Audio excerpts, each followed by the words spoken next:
The history of Uganda's succession laws can be traced as far back as the Succession Ordinance of 1906. This law was adopted from the English law.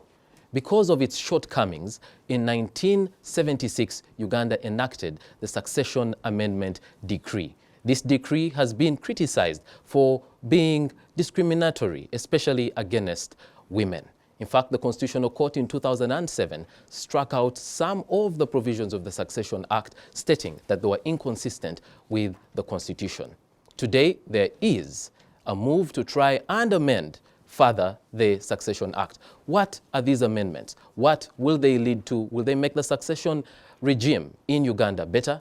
I'm Iguma Gabriel, and that's our discussion on Face the Citizens. Welcome to the show. To have the discussion with us, we have Mr. Robert Ali Bogere. He's the Assistant Administrator General. Welcome to the show. Thank you very much for having me. We also have Bana Bachide. She's Director of Land Justice at LandNet Uganda. Welcome to the show. Thank you very much.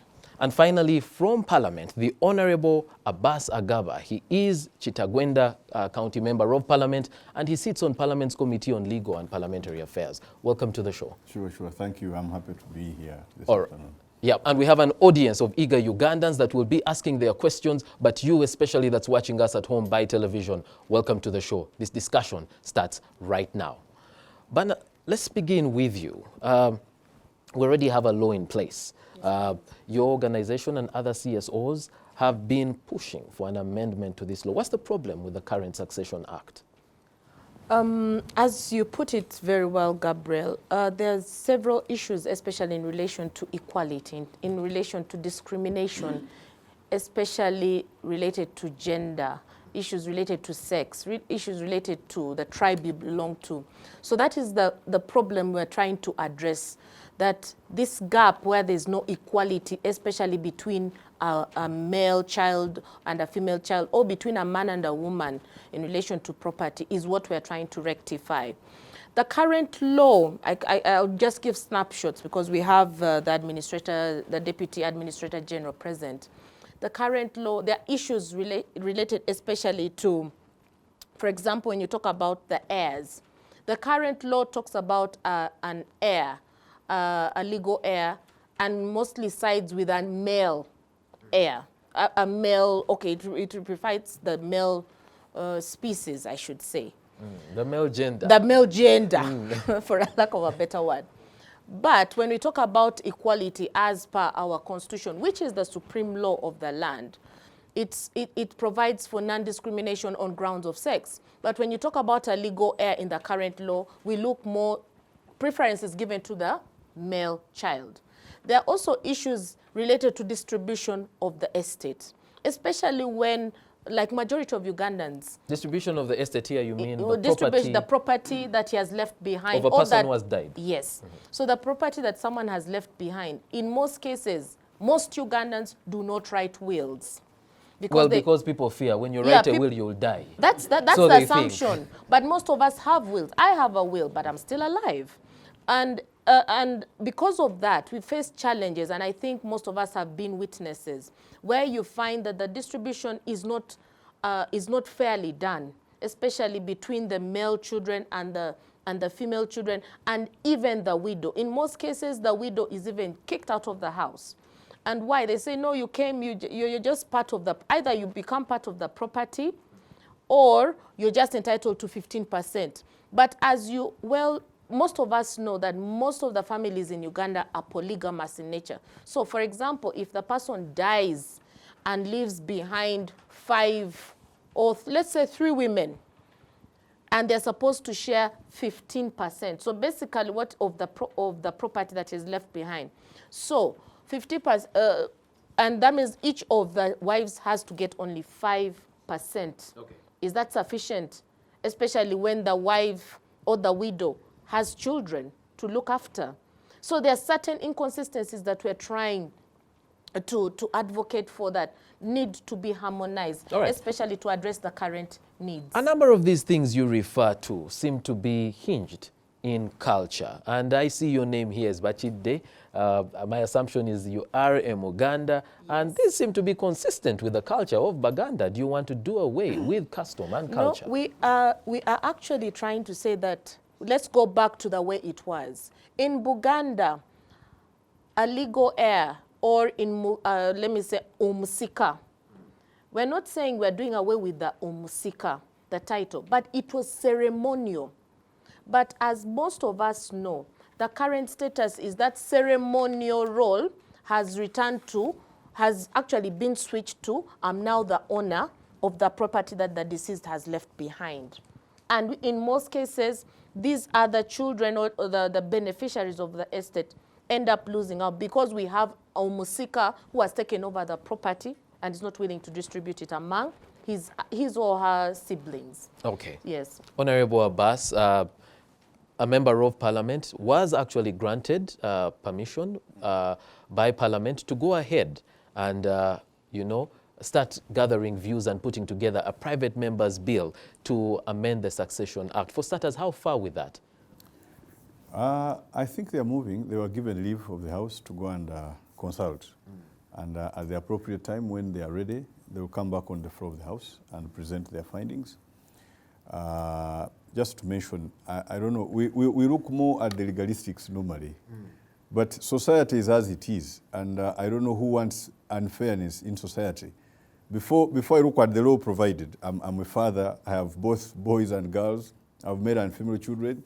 I don't know why I would want my female children to be denied an equitable share to the male children if I passed on and I left. By the way, I'm one of those who are not worried about dying. My will is made, and I'm advised by my religion that every time you must have your will ready because you don't know when you're going. But the question we should ask ourselves is it fair that girl children are left to take the minority share of the property of their parents, of their fathers, for example? Two, you know, I sometimes enjoy some of these discussions. Ladies think that men are going to die before them. So every time you are talking about inheritance of property, say the widow, the widow, the widow. They are also widowers. They are men who are married to even the law women. Keeps talking about the widow. Unfortunately, it's unfair. There are men who are married to wealthy women who will pass on and leave behind some good wealth. But that wealthy woman who has died, it is very likely that her sister will inherit her wealth before her husband. Because in Africa we think husbands are supposed to work hard and have money, okay, and be able to bequeath part of their wealth to the people. But let me say this: we need equity, not equality. I disagree. We need equity. The moment you say equality, you scare people, and that has been the same problem with the marriage and divorce bill, the same problem with the succession bill, the same problem with we lose the gist in the semantics. We need equity.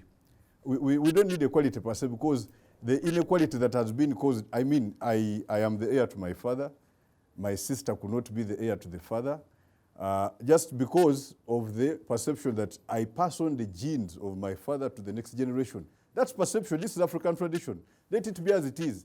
But that doesn't mean that Abbas takes the share of Kengozi simply because he's the heir to the father. No. Everyone should get their equitable share of whatever wealth is left behind.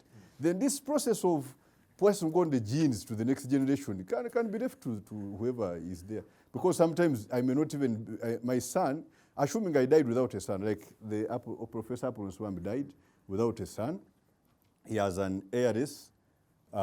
His daughter is the heir to his entity. And that's causing quite an amount of debate currently. No, culturally, I am aware, I'm sure in his family, there is an arrangement in which there is a male taking on that other inheritance or genetic inheritance part of the family. But to the public, Professor Muchibi died, it is the daughter who is the heiress. There's no problem, she manages the estate, and it shall possibly they have shared the wealth equally. But there's a man in the family who is doing the other cultural role. We don't care about passing on the generation. Yes, but let's emphasize equity, that each one gets an equitable share of the property. All right, Mr. Bogere, the Office of the Administrator General. Let's start by stating what the Office of the Administrator General does. The Administrator General's Office is a department in the Ministry of Justice and Constitutional Affairs. We started in 1933, so we are older than most of the Ugandans. The biggest thing we do as a department is actually to reconcile persons who are fighting each other in estate disputes. As she has said, as Bakida said, most Ugandans die without leaving wills. And most estates, most of you here know some family who are fighting over an estate. I can actually guarantee that you do. We've heard of the professors who died.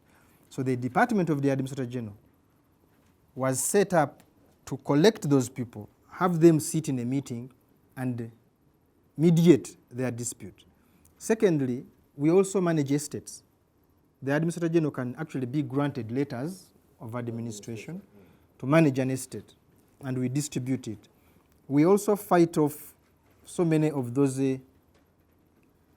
cultural enforcers, many heirs, many clan members, many people calling themselves widows. We end up actually having to confront them and rescue the property for the estate. Finally, we do vetting. For every person who dies in Uganda, the law provides you must report to the Administrator General. If that person has left no will and there is no widow who is willing to apply, or widower who is willing to apply to court directly, you must come to the office of the Administrator General if the estate is valued above 50 million shillings to give you a document called a certificate of no objection. We are basically saying, telling the court that person has been vetted to become a proper administrator of that estate. So that's what we do mostly. All right. Currently, we've been referring to people dying without a will and people with a will. I believe that's what the law refers to. Without a will, you die intestate. Where a person dies without a will, intestate, how does the law distribute this property? Currently, there used to be a law, a section called Section 27 in the Succession Act. It used to say the widow or widower gets 15% of the estate. The customary heir, the musika, 1% of the estate. Beneficiaries who are under the care of the late, we call them dependent relatives. The people whom he or she was looking after substantially before his or her death would get 9% of the estate. And then the children were getting 75% of the estate. That law was cut down in the infamous case of Law and Advocacy for Women versus the Attorney General. Basically, they claimed that the law was discriminating against women because they think men die before because 15% is a very little. So what is it currently? Currently, actually, the position for women is worse because there is no formula. Previously, a widow would get 15% of the estate. Now, when you look at the statistics, the average Ugandan woman has 5.8 children. The average Ugandan woman. We'll not ask about what the 0.8 of a child is, but okay. Now, when you statistics, let's say 6. 6, essentially. We have seen, and she has pointed it out, that most men in Uganda have multiple partners. You may not call them wives. You may be like the good Gabriel. You may have a ring. But most Catholics we work on in our office, the dead ones, have children from multiple women. most Protestants, most Christians are actually like that. Even the audience can know that, oh, my father has the other kids. You may not say they are out of wedlock, but they are his kids. So if you look at the average dead Ugandan male, he will have more than one female sexual partner. And he will have more than 7 children. So when we do the computations, the 15% shared by a widow is actually bigger than the share of each child. Okay. All right. So right now, back to your question to conclude, we actually have to refer those women, the widows, back to the family setting. Okay. Which is very terrible for them because they don't, a woman like, let me give an example, Mama Fina may have more oomph to negotiate her share in her late husband's estate than a peasant woman in Kabera Maido. All right. See, so All that's, right. the biggest problem we have now. There's no law on sharing the estate of a deceased person. All right, we're going to take a break. We continue this discussion after the break. Thank you for saying that Face I am the a good man. citizens. Let's go for a break right now.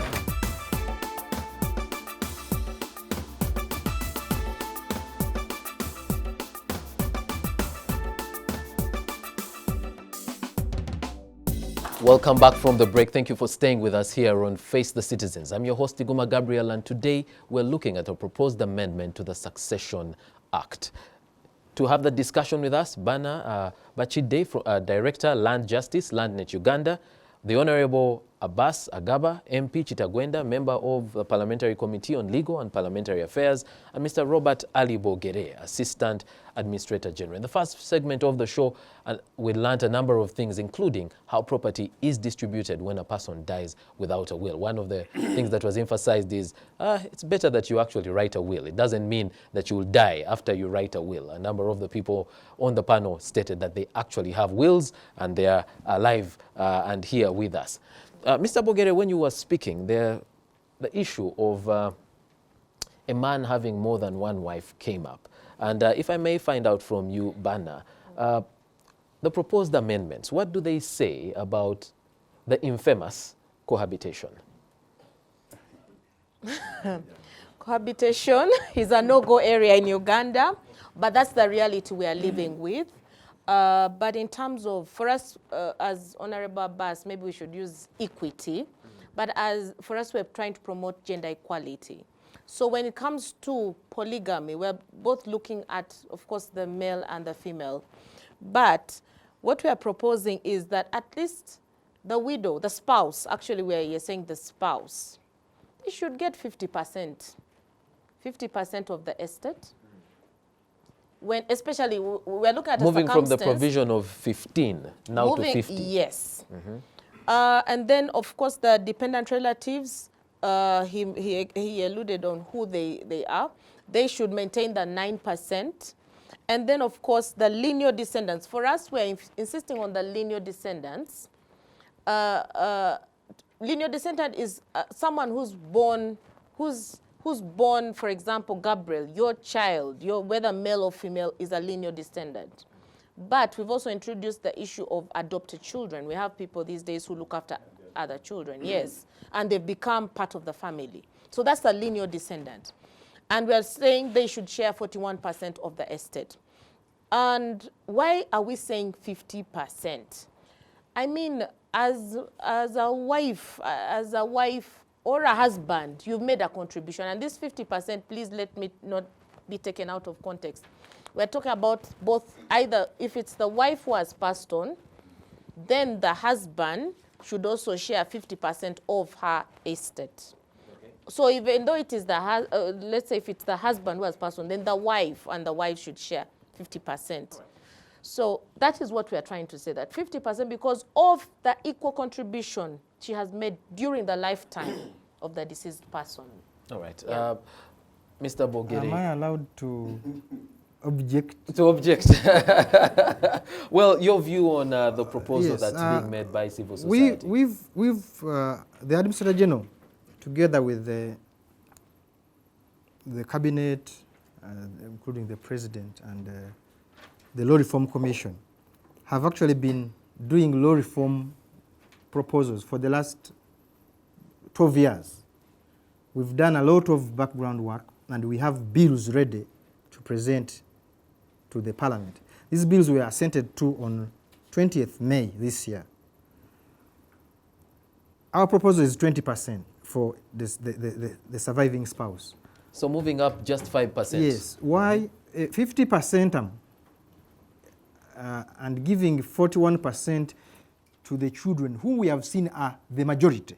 In any estate, the deceased leaves more children than spouses. So if you are saying, Honorable Abbas says naturally. if you are saying that 15% for a surviving spouse is small, and then you are reducing the majority from 75% to 41%, you're actually transferring the injustice from one to the other. All right, but the spouse, the surviving spouse, will go ahead and look after these children. That's what I was coming to. Bad. Now, people are confusing, and I put it to our colleagues in the female emancipation. I'm a feminist, but those who are more feminist than you. No, they are not. They mistake the law relating to marriage and want to transplant it into succession, which is totally different. In marriage, I support a 50% share of the property you have made during marriage. That's what the law talks about. The property you've made during the marriage. Now, on death, the difference is the woman, let us talk about the elephant in the room. The woman gets a share of 15% previously of everything you had, even what she found you with. Which is a bigger, even the land now you're proposing the that land it you moves to inherited. 20. Yes, now, if I have wife number one, and she dies, and we make a lot of money with her, a lot of estate, and she dies during my lifetime, she actually gets no share of the property which is in my names, because she has predeceased me. Now, I may then marry wife number two. I'll give an example of my colleague here. 1 year before I die, or even 1 week, she has found me with my children from wife number 1 or 2. You want to give this lady 50% of an estate in which she has had no input. All right. Those are the dangers you will have All if right. you try to We make... now, yes. We need to move very quickly, because now those are the proposals that you are making. But you see... But he's not right. Very quickly, Honorable Abbas. If his wife number one dies, the law, the law you're talking about means him, who is the surviving spouse, and the children, their share. Then he starts afresh as he marries wife number two, assuming the wife dies first. I don't know whether you get the point.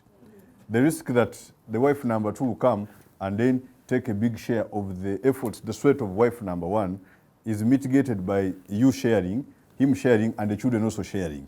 But is that actually happening? But the point is, well, and let's be fair, me, I like being practical. I liked the statement he made. I've made it before, but one time I made it in a meeting in time about the marriage and divorce bill, and my female colleagues almost ate me up.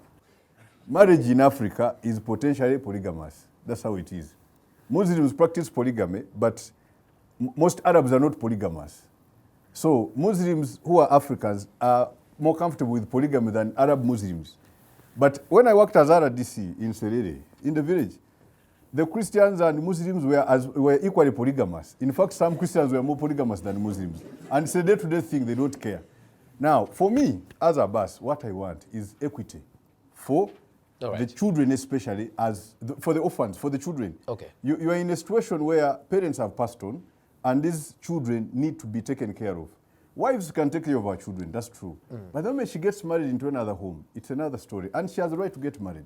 Okay. Let me mention the last one. Our systems also are a little different. In Teso, where I worked as RDC, there's customary ownership of land and property, where women are denied all rights on the land. The moment your husband dies, you must be inherited by a brother to stay on the land and take a part of it. And that happens also for the girl children. That's why I am very uncomfortable. And I've been telling you, let's have equity, not necessarily equality. You can maintain your inequality in your traditions. Let's take questions and comments from the audience. My name is Sadong Oliver Mwa, a Yes, student Adong. of Nkumba University. I would like to object to the view that cohabitation should be wrapped off and should not be a no-go area in Uganda. Because let's live with the reality where you find that you'll find a woman who has been in marriage, who has been cohabiting for like 50 years with 7 children, and the husband dies, and you're saying since she's not married, she's not entitled to any of the shares of the property, I feel it's really not right. All right. Let's go with equity, as mentioned by the Honorable. Thank you. My name is Namje Phoebe Desire. I'm from UCU. Yes, Desire. I also want to concur with the precurrent speaker who stated that I think we should accept that Africans will cohabit a lot by virtue of the fact that men fear responsibility. So when it gets to going into marriage, they really feel like, So the truth of the matter is we cohabit as Africans. So I think the case law is trying to really bring it out, like in the case of Chigogo. They try to say that in case you've been with a man for like more than 20 years, then you have a right to at least get some share, right? All right. But then I think the bill, like the bill, that section bill is trying to dodge it by repealing section 3 of the section bill. All right. They're trying to dodge it, but it's really a question to really look at. Are you a Thank student of law? Yes. Oh, okay. My name is Naya Sam, Yes, Sam. a student of Makerere University. Now, my question goes to our Honorable. Since you are aware about the cultural rules, I found out that there are some tribes whereby they that designed their rules in that says that maybe if it comes to it should be a male, like a male child. Yes. Now, how are you going to deal with such a case? Because as the government, you are going to formulate the laws, but those people, they are also having There's still their customs. laws. All right. Let's respond to those questions. First, we will come for more questions. Honorable Abbas, let's start with that one. Please, I urge you to disinfect your minds with the cohabitation. Cohabitation is part of the marriage and divorce law. We are dealing with it separately. Concentrate on inheritance, succession, and this is going to help help you and the children in the family, especially when the parents are away. How do you share the property that is left behind? There are pros and cons of cohabitation, but I'll also tell you, the church and other religious institutions have come up very firm on some of these issues. Part of the amendments being brought by my colleague, the Honorable Kajungu, is to say, instead of saying the surviving husband or the husband or wife who is surviving, you say spouse. And the church has said no to her, because when you say spouse, it means you might even bring in these other people who are gay, who think a spouse is a husband or wife. They insist either say husband or wife, finished. You get it? So even cohabitation, the church is very, very clear. Why do you cohabit? You go into a marriage, finished.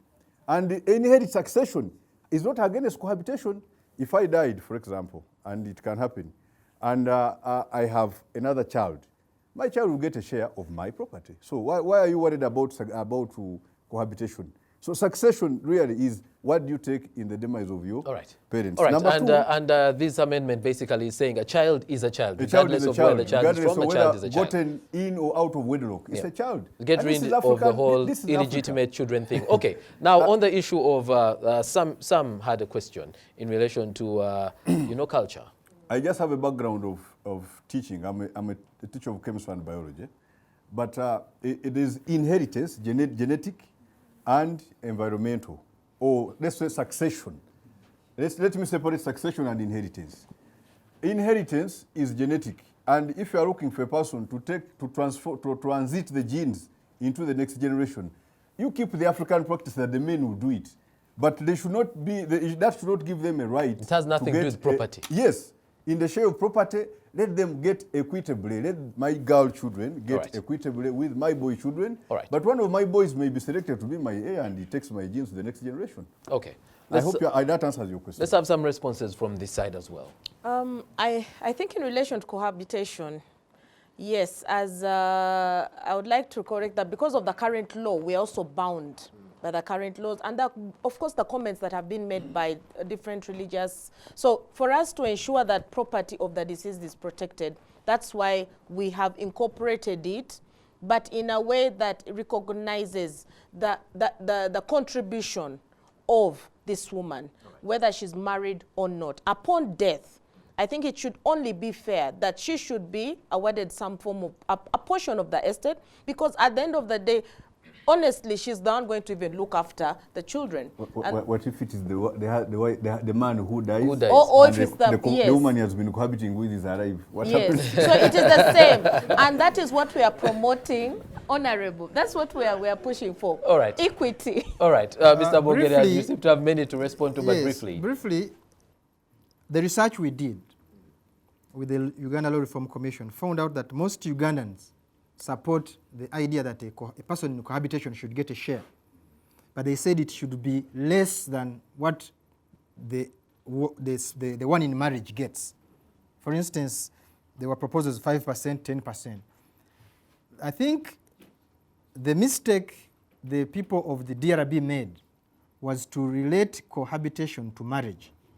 For me, I urged some of them, and I urged my colleague, separate, because Ugandans pretend to be very religious. The moment you try to say you are equating a girlfriend to a wife, the religious right will fight you. So what you should do, simply say, a person in cohabitation with another one, she will be entitled to 4% at death. Don't call her a wife. Just call her what she is. The issue she wants is not a title. She wants a share in the property. Right. Secondly, And that will, on you the just culture conclude bit, with that, yes, on the culture bit, the heir, I don't believe that a person should be my heir because they have a biological member. I will leave it like that. Even if my son is a vagabond, is a total useless, you know this, he should inherit from, he should take my genes. Which genes is he taking for? I don't even want that. It would rather be my daughter to be my heir. Oh, yeah. If you are afraid of leaving your girlfriends with nothing, make wills. And we'll take care of all that. And you can give them. All right, we need to... Give them when you are still Oh, there. Give them We when need to you take a arrive. break. When we Yes, come you back can from the break, this discussion continues, but with Come the to questions from face the the audience citizen. first. Let's take a break.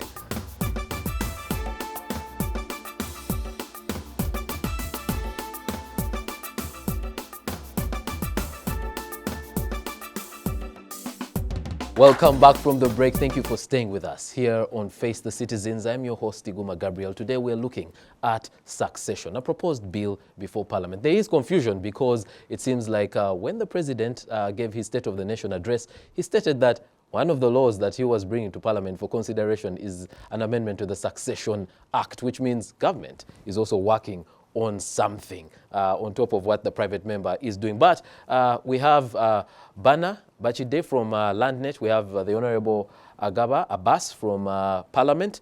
He's Chitagwenda County Member of Parliament. And from the Office of the Administrator General, the Assistant Administrator General, Mr. Robert Ali Bogere.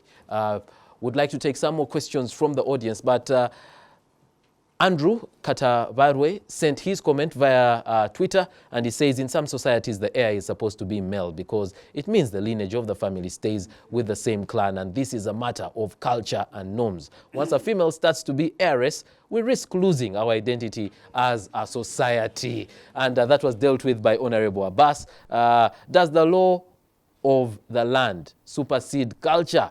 Somebody asks. Let's take more questions. Yes, sir. My name's Oloka Kenneth, Yes, Oloka. an active member of this show, Alliance for National Transformation. Whichever we say, we are saying it from Kampala. Deep down in villages, it is the institutional laws which are applying in these matters, for example, succession. So to me, I'm suggesting that instead of just listing suggestions that we do like this, we do like this, let us do something which is going to create a balance between what those institutions, the Baganda, the Bunyoro, say, to create that balance between the institutional and the constitutional policies. Another thing that takes me to a next thing. Most of these succession disputes against women arise because these women are not empowered at all. That's why they lack voices that they are taken advantage of. So I beg that let's at least empower these women, that at least even a normal, even a mere person sees that, yes, this person should be given this and this. instead of just as if All right. Oloka, thank you for your comment. Yes, I'm by the names of Make Obola from Makerere University. Yes, Make. My concern is like trying to inquire whether this bill applies, whether the condition, maybe if there's need for conflict resolution, or it applies even at primary level where there's death and there's need for sharing the property. Otherwise, from my point of view is that, if possible, let us leave the issue of writing the bill in the hands of the fathers, such that they choose the right person who will take over the leadership of that area or the estate, such that that kind of fathership which was there initially in his presence is just continued, other than sharing property. Because where there's sharing of property, we expect conflicts to be there, we expect competitions to be there, and in other words, we are trying to kill the whole family. All That's right. my suggestion. Thank you for your comment. I'm Nanda Chisto, Makerere Law School. My question is to Honorable Bass. From the discussion, I could pick that this area of succession law is in black and white. It's not clear.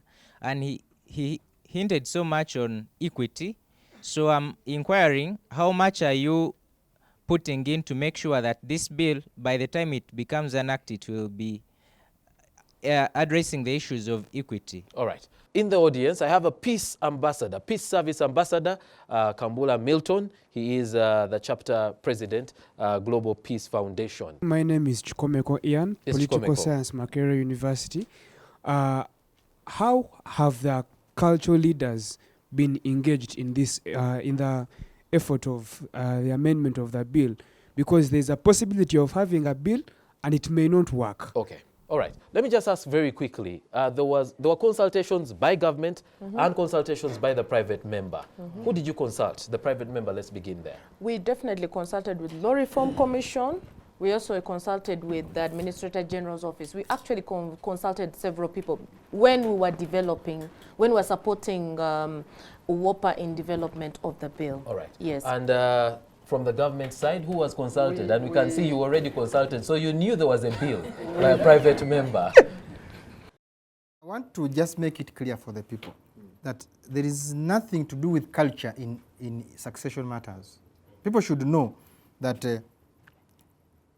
the only effect that the traditional people have in the estate is to appoint an heir. Only that. And the reason the law gave that heir 1% was to show you that you're not very big. Okay. All right. So other than that, the other thing is, the other share is for the children, the surviving spouse, All and right. the dependents. So Let's take a question from the gentleman. Thank you. My name is Jonathan Ochom from Lanet, Uganda. Yes, Ochom. From Mr.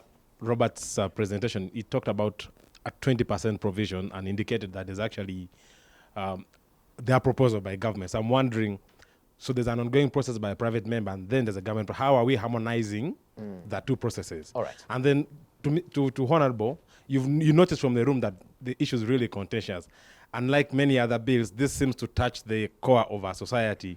How consultative is the next phase? Because you indicated earlier on that the committee is now doing consultation. All right. How consultative is this phase? Are we going district by district, sub-county? Because we are really touching the core of our society. All right. Ochom, don't make MPs ask for money to go and consult. All right.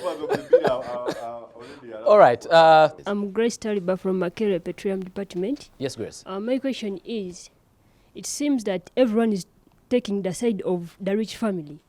Does this also act for the poor? Because you can't expect maybe someone has died with too much debt.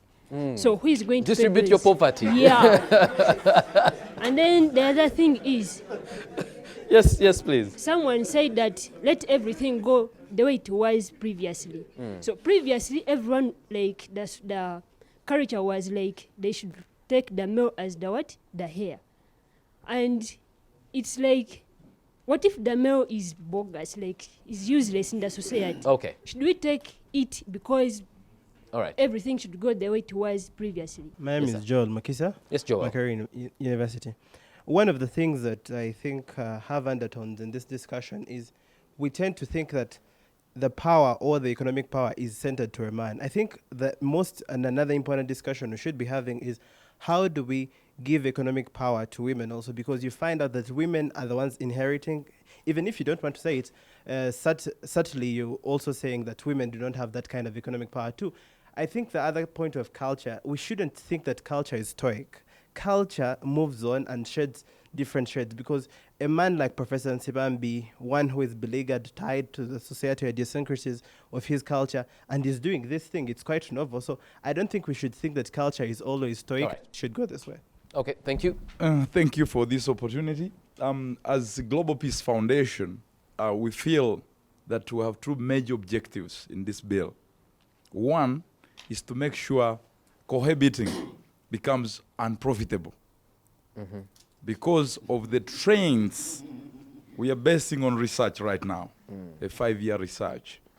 We have found out that the instability of families is becoming a huge problem in Africa. Okay. And when we lose the institution called family based on those constraints within the law, it means young people can always have girlfriends because it is profitable. All right. And so they will not marry. They will not make families.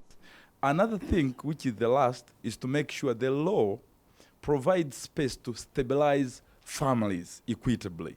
Within that, we cut down the cultural constraints by making sure we uphold ethical and spiritual values. Okay. So, Honorable Minister, Honorable Member of Parliament, I feel that this bill is the foundation upon which you can build a new nation where families can build companies, where land should not be defragmented based on those issues you understand. It's interesting that thank you very that's much. what the president spoke about in his address. Let's begin with you, Mr. Bogerea, and then we Yes, don't have much time, so if you yes, could just answer very quickly. Briefly, I beg everyone to leave the cultural people with themselves. Just make a law saying this is what the heir gets. Who you as the cultural people, whoever you appoint, is going to get 1%.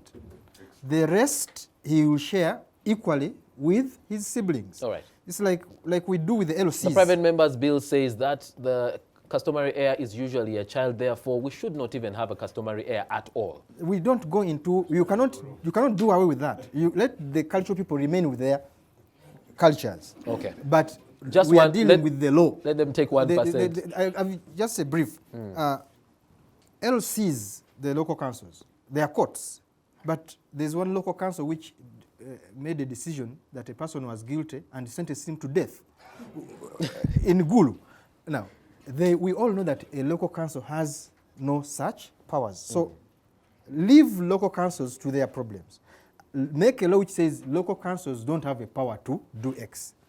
We get it. All right. So the cultural people can appoint whoever they want. All right. But we don't give them big say in succession Ochom matters. raised an issue of government has a bill, a private Yes. member has a bill.